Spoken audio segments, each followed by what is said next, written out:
Di ka man lang nag-isip, di ka man lang nagsika, pinabayaan mo ang iyong kinabukasan. Ba't ka ganyan? Di naman sila nagkulang, ibinigay ang iyong kailangan. Bakit bumagsak ka sa kalukuhan?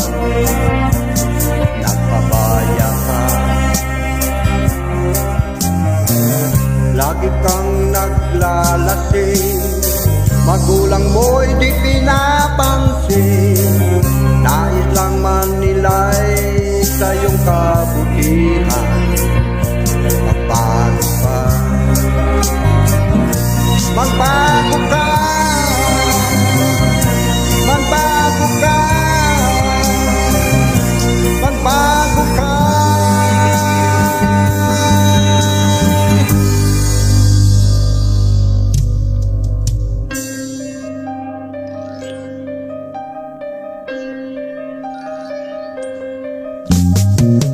Kung lalaki kang ganyan, ikaw ay walang pupuntahan. Baka umabot ka hanggang sa kulungan. Bakit ka? Di ka ba